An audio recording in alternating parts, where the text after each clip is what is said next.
My name is Laura Gomez-Rey, and this is my Physics 2212 Lab 3. Alright, so for main objectives, we're going to determine the distance dependence of the magnetic field bar magnet, calculate the magnetic field of the magnet on axis and off axis using the Beer-Szilard law of the magnetic field, and then we're going to compare this to a computer automated glow script that we're going to do. And then for findings, we have the magnitude of the net magnetic field is directly proportional to its distance, and we found these are the normals we found for the magnetic dipole off axis that we measured, and then the simulated off axis. All right, so for key concepts that we're going to need the magnetic field for a section, the distance far away from the loop through the center of the loop, the magnetic dipole moment, and the direction of the on-axis magnetic field is going to be the same as the magnetic dipole moment, which I have shown on the right. We're also going to need the magnitude of the magnetic field of the magnetic dipole on the perpendicular axis, the magnitude of the magnetic field due to the bar magnet, the general formula of the magnetic field of the magnetic dipole, which I have also shown here. Okay. And then for visual model of the magnetic field, we're going to put the system as the observation point that we used with the magnometer that we downloaded on our phone. For our surroundings, we're going to use the bar magnet producing the actual magnetic field, and we're going to treat the bar magnet as a magnetic dipole.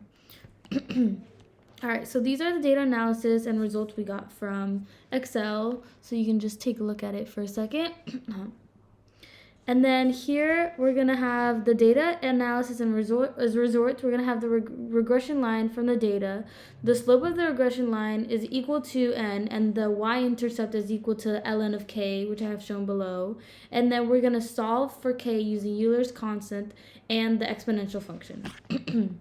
So some observations from our analysis is that when the magnometer is far away from the magnet, it measures a near zero magnetic field in the x direction. And as the magnometer moves closer to the magnet, the measured x component of the magnetic field increases.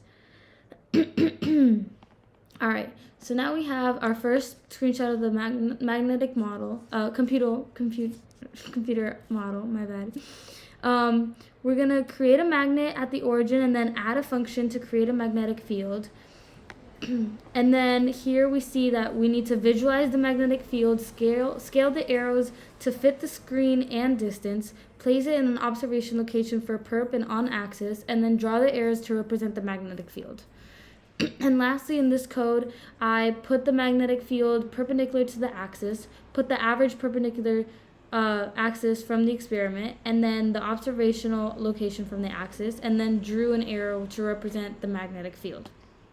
And these are the actual results we got from the code. We can see that the magnetic fields for on-axis and perpendicular axis and the distance of the magnetic field, all of those values shown below in the white. All right, so for discussion, at the distance between the magnometer and the magnet decreases, the magnitude of the magnetic field increases, and then we see what we got for at 20 Teslas and at 70 Teslas.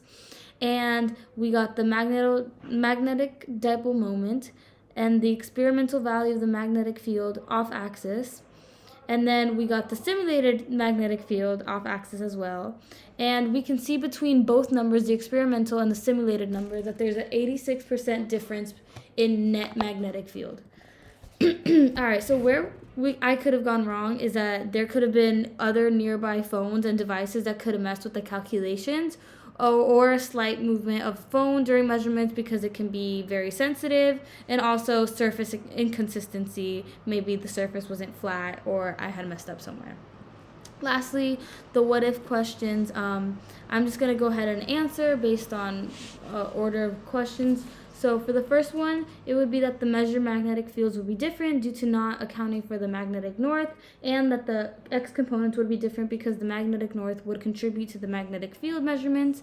And then for the second question, it would be that the magnitude of the magnetic field would increase due to the combined magnetic fields from two magnets, and we would expect the magnitude of the new magnetic field to be approximately double of the magnetic field of one magnet. Thank you.